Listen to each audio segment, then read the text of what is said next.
salvos pela graça mediante a fé. Parte 1. Muitos tentam achar um jeito de serem salvos sem precisar demonstrar justiça social. Nunca faltaram heresias na história da igreja que oferecem um caminho mais curto para o céu.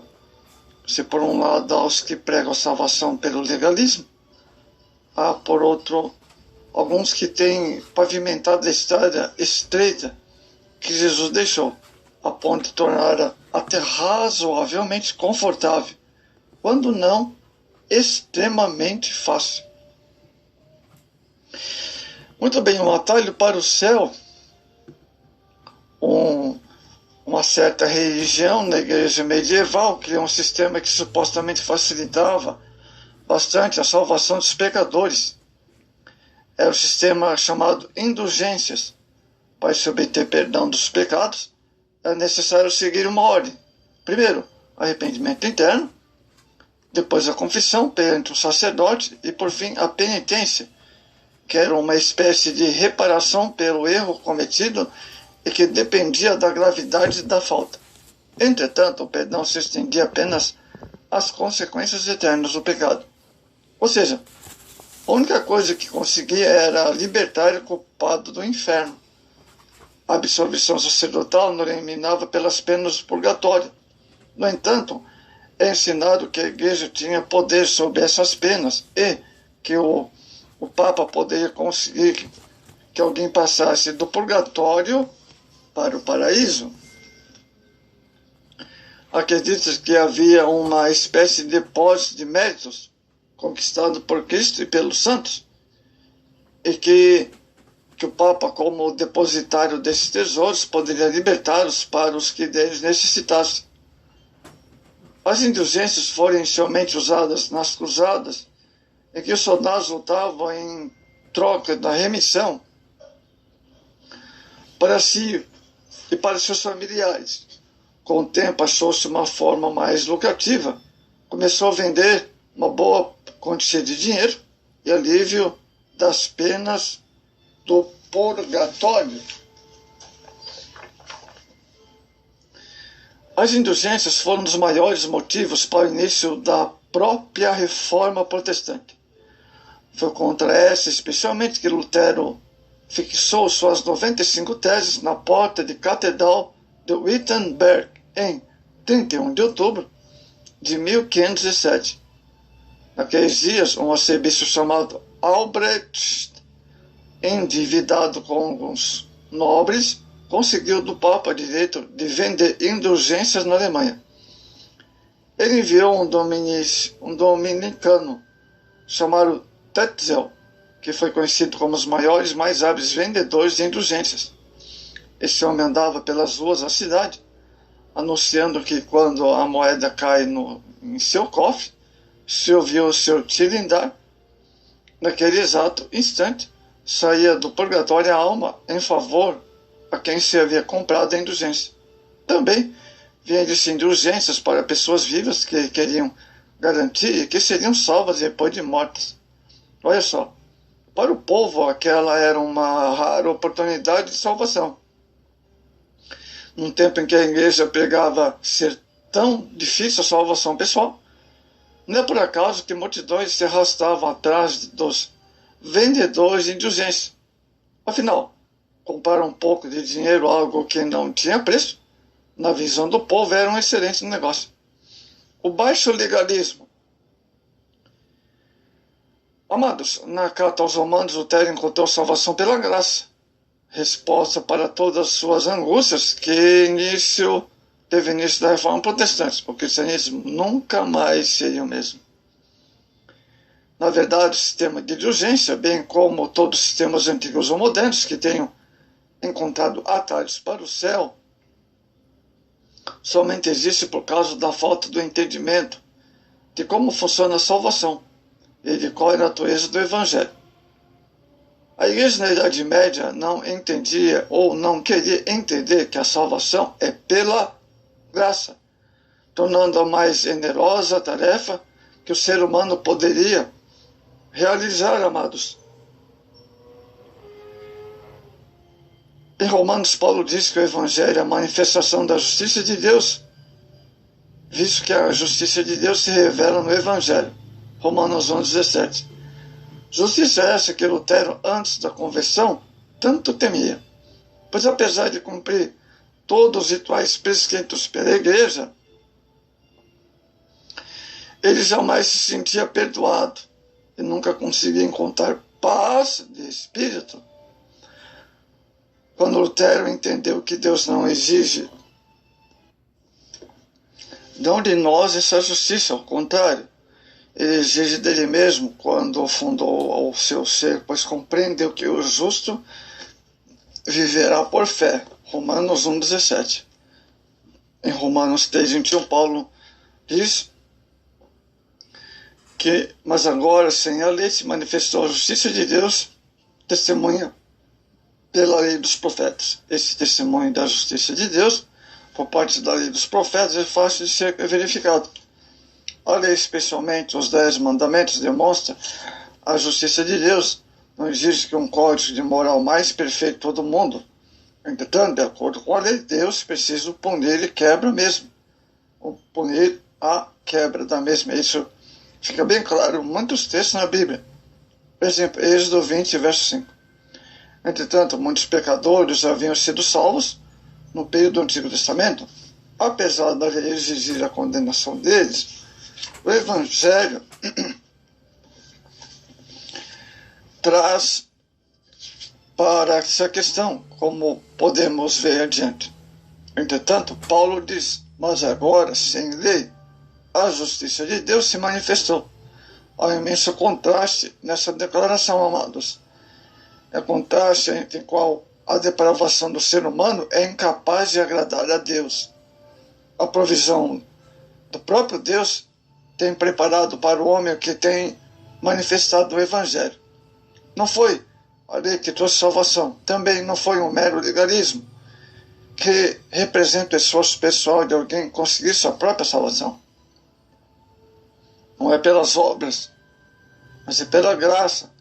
Os que desejam conquistar sua salvação por meio de obras, boas obras, podem desistir enquanto é tempo. Paulo diz que ninguém será justificado diante dele por obras da lei. Romanos 3:20. E confirma também em Gálatas 2:16. A salvação não pode ser conquistada conquistada por obras, né?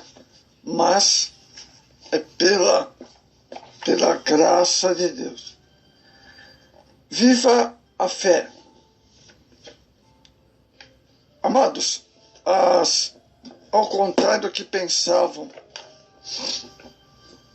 as pessoas da Idade Média, muitas ainda hoje, justiça não se compra nem se conquista, justiça se ganha. Paulo diz que a justiça que se manifestou não é justiça, não é qualquer justiça, algo como autojustificação humana, mas é a justiça de Deus que é concedida mediante a fé. Aqui está o único requisito exigido do homem para que seja salvo.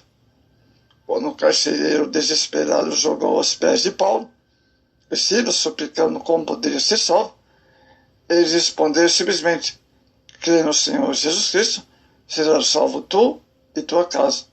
Atos 16:29. A mais famosa,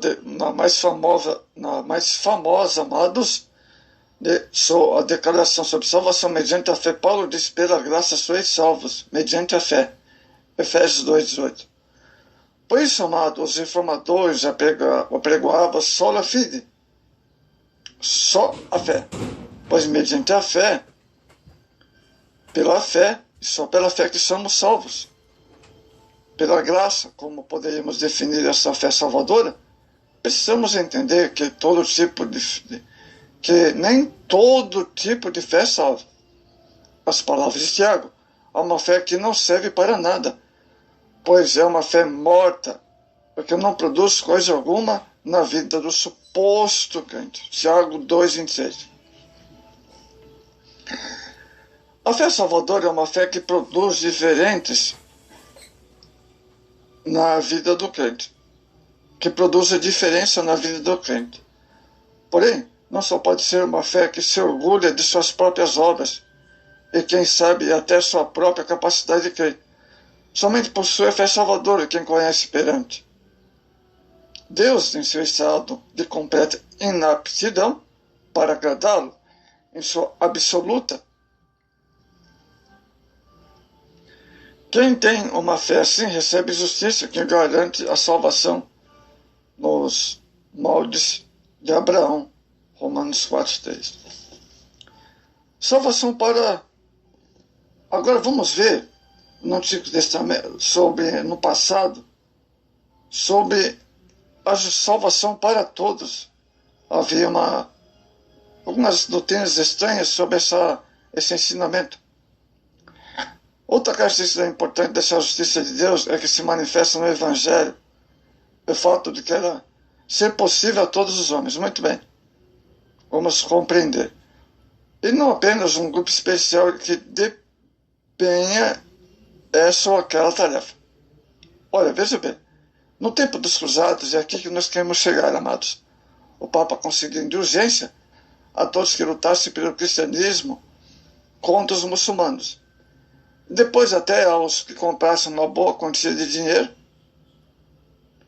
sendo que havia diferença de preço entre um perdão e outro. Entretanto, a Bíblia ensina uma verdade que contraria completamente essa noção. A igualdade da raça humana.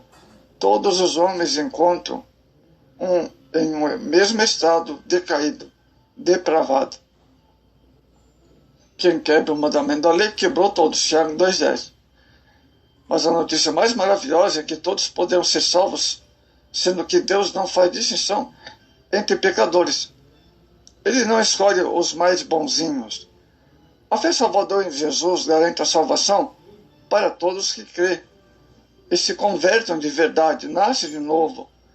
Essa é a grande verdade dos versos 22 e 23. São todos igualmente pecadores, absolutamente indignos de salvação. Olha só.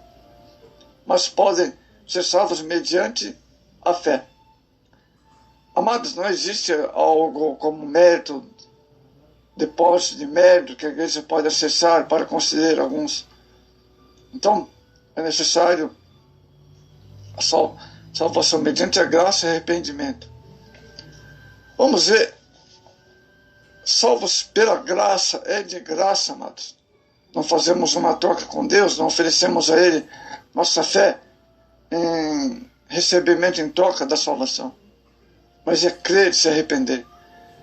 Entretanto, aqui é alguém que poderia pensar que, de alguma forma, a salvação é conquistada. Afinal, foi dito que a salvação é pela fé.